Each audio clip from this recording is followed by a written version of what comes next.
Hey everybody, Happy New Year! First new video of the year, and we're going to do one of my favorite dishes of all time, and that is a meatloaf. And I promise you, it's going to be a lot more exciting than you think. So, let's get cooking. Well, alright, let's get this thing started. Now, the beginnings of any meatloaf is, guess what? Meat. Beef in this case. We got 1 pound of Angus ground meat, and it's 90% lean, 10% fat. Now, when you're doing a meatloaf, you want lean. The reason why you want lean is it's going to end up making a lot of grease if you get it. Now, this is lousy for hamburgers. You're not going to want to use this for a hamburger. Not enough fat. But for a meatloaf, this is ideal. We're also going to make it special with some sweet Italian ground sausage. Not a lot of people do this. Most people just a little beef and that's it. They don't do anything else. Maybe some ketchup, which is boring. But I got one whole cut up onion. We're going to put that in there. And that's about 3 or 4 large cloves of garlic. We're going to throw that in there too. It's Italian. What are you going to do without garlic? Let's get us a bit of kosher salt in here. Gotta have a little salt. Gotta throw in some pepper.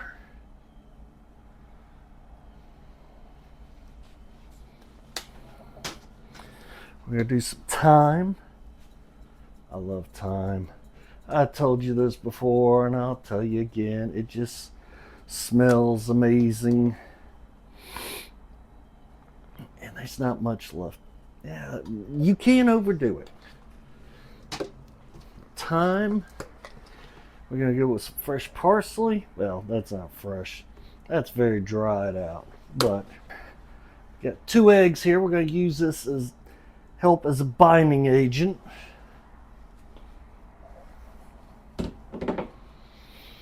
And we're going to throw in a little bit of this barbecue sauce. I used this on some ribs recently and it actually turned out pretty darn good. So we're going to go ahead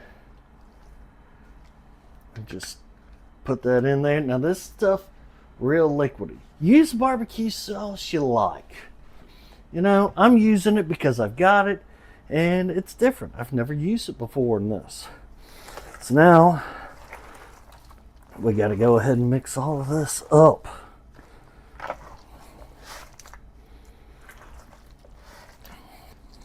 Now you can see some of it hasn't fully mixed, so you got to make sure you squeeze real good with your hands and you get a twist going in there. That way you're getting all that sausage and beef properly mixed up. You want to get those flavors in there, talking to each other, doing the tango. Alrighty. There we go. I think we're ready. Now I'm going to put this in the fridge.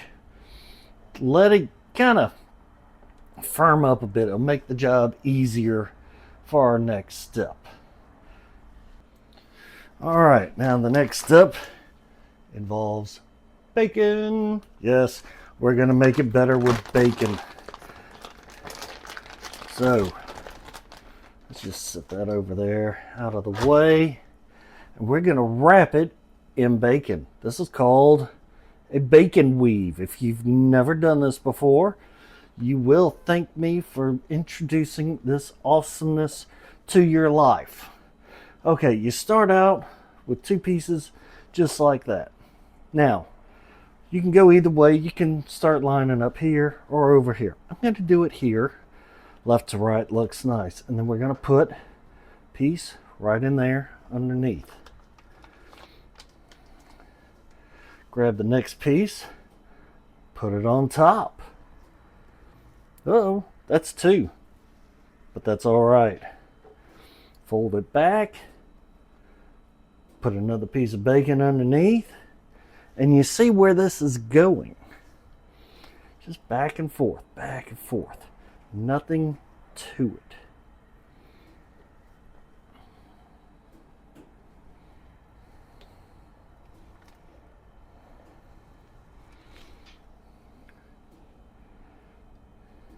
There we go. Now, to add a new piece. And the first go can be a little difficult, especially if your coffee maker's in the way like mine is. Guess who's going to be bleaching the coffee maker in the very near future?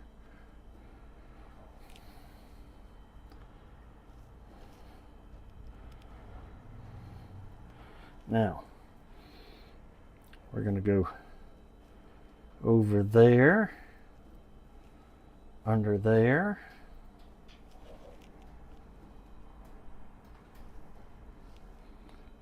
over, under,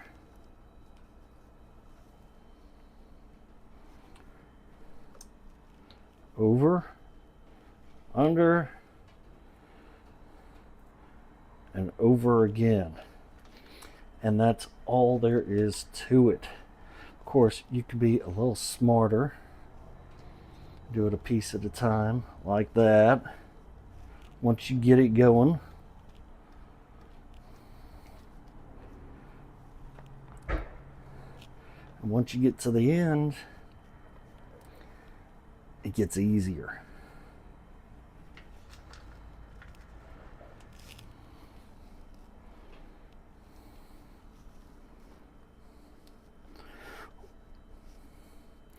Now, let's see how smart we can be about this. We're going to pull up all these because they're going to go over.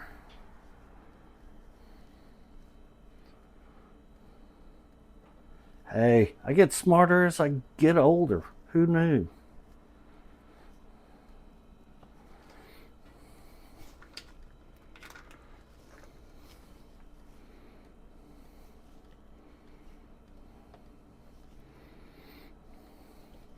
And we're only going to need one more slice of bacon here. Now, you don't have to go this step. You don't need to do the bacon wrap like I am. I'm doing it because bacon is my happy place. I like bacon. So now we're going to add in our meat mixture.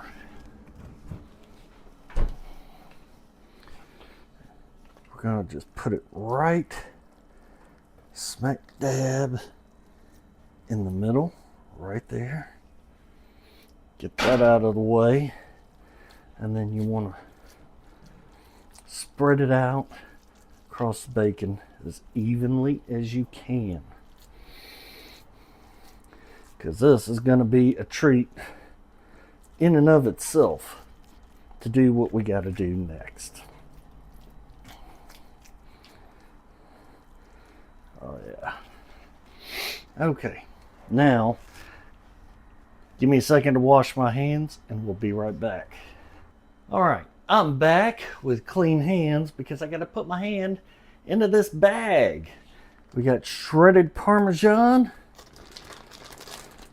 Now, if you plan on using all of this, well then guess what? Don't worry about washing your hands. But I plan on having some leftovers here, and you don't want to go sticking meat covered hands into this bag. So be careful and don't make yourself sick or your family. And we want to give it just a layer of cheese here. You can use any kind of cheese you want. This happened to be extra from my mac and cheese I did that I hope you enjoyed. Even if the editing was a tad problematic, yes, I know, I am not going to let that happen again, I hope. So now we've got to roll this up. Just get it gently under there. Make sure you're bringing all your bacon with you. Just roll it up. Up.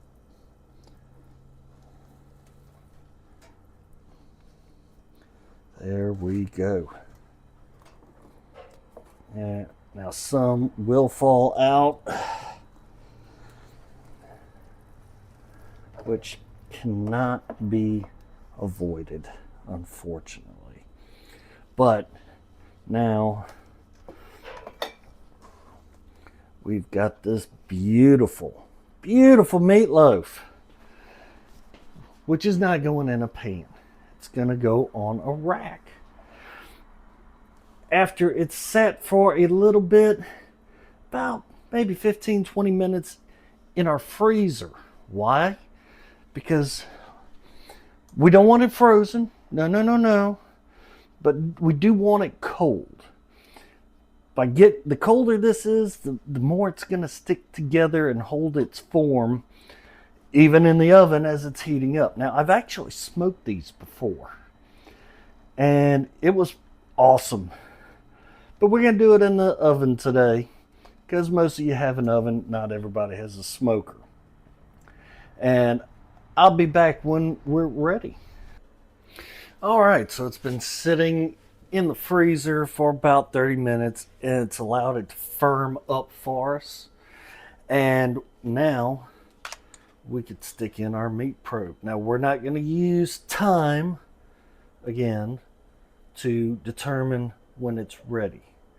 We're going by temperature. Now, you can see on here, temperature dropping down. We get down 52, 51. Well, it got down pretty darn cold, but we didn't freeze it, obviously.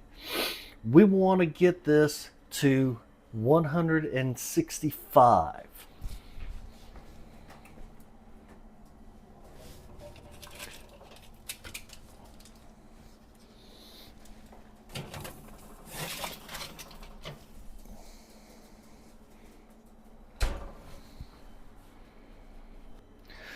So we're going for a temperature of 165 because it's ground meat. Now, you'll hear a lot of people order their hamburger, oh, give me rare, medium rare. You are risking your health by doing that. You've got to get it, any ground meat, up over 160. We're aiming for 165. Now, why is this? Science. When you take a steak and you put it in the oven or a skillet or a smoker, you've got this big continuous hunk of meat, and only the outside is going to be exposed to microbes and viruses and the PTA, whatever it could be exposed to. It's on the outside. So when you cook it, you're browning and killing off everything on the outside. The inside is safe because it was never exposed.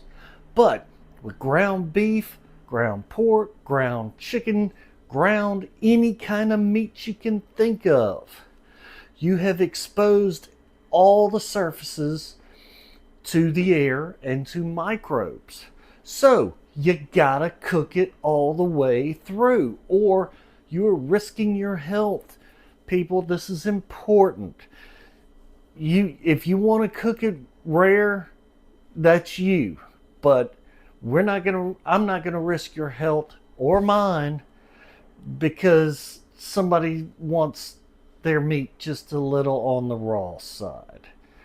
We're gonna cook it here and we're gonna be safe. But it's your kitchen, you do it how you like. You have been warned. As you can see now, it is ready. We're at 165. And it is time to take it out. Oh yeah, that looks beautiful.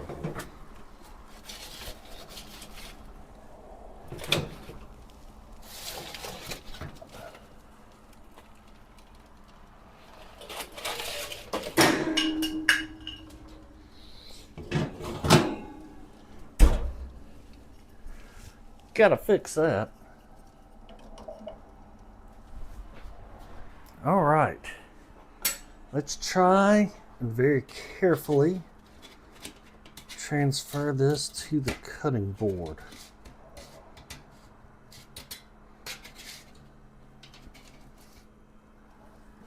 Oh yeah.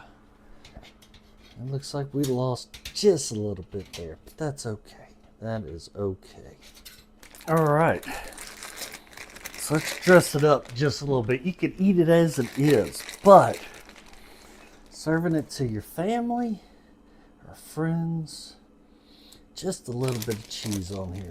With the heat in there, it's gonna melt real quick.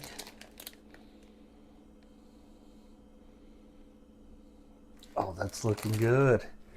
Now, how about some parsley flakes?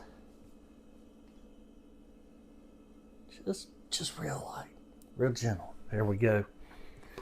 That is absolutely beautiful. And now, let's eat. This looks and smells absolutely fabulous. So let's go ahead and cut into it. See how it looks on the inside. Oh, it's perfect. Let me cut you out a nice little slice here so you can get a closer look at what we're dealing with. Oh, and the juice is coming out. Just look at all these juices coming out here. Perfectly cooked. There's your onion, your cheese, your bacon. This is going to be awesome. Now, my favorite piece is always these ends here, because look at all the bacon on there.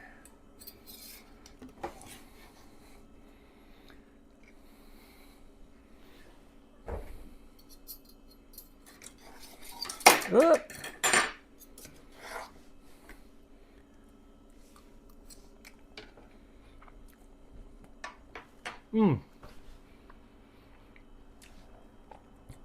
Absolute perfection. This is absolute perfection.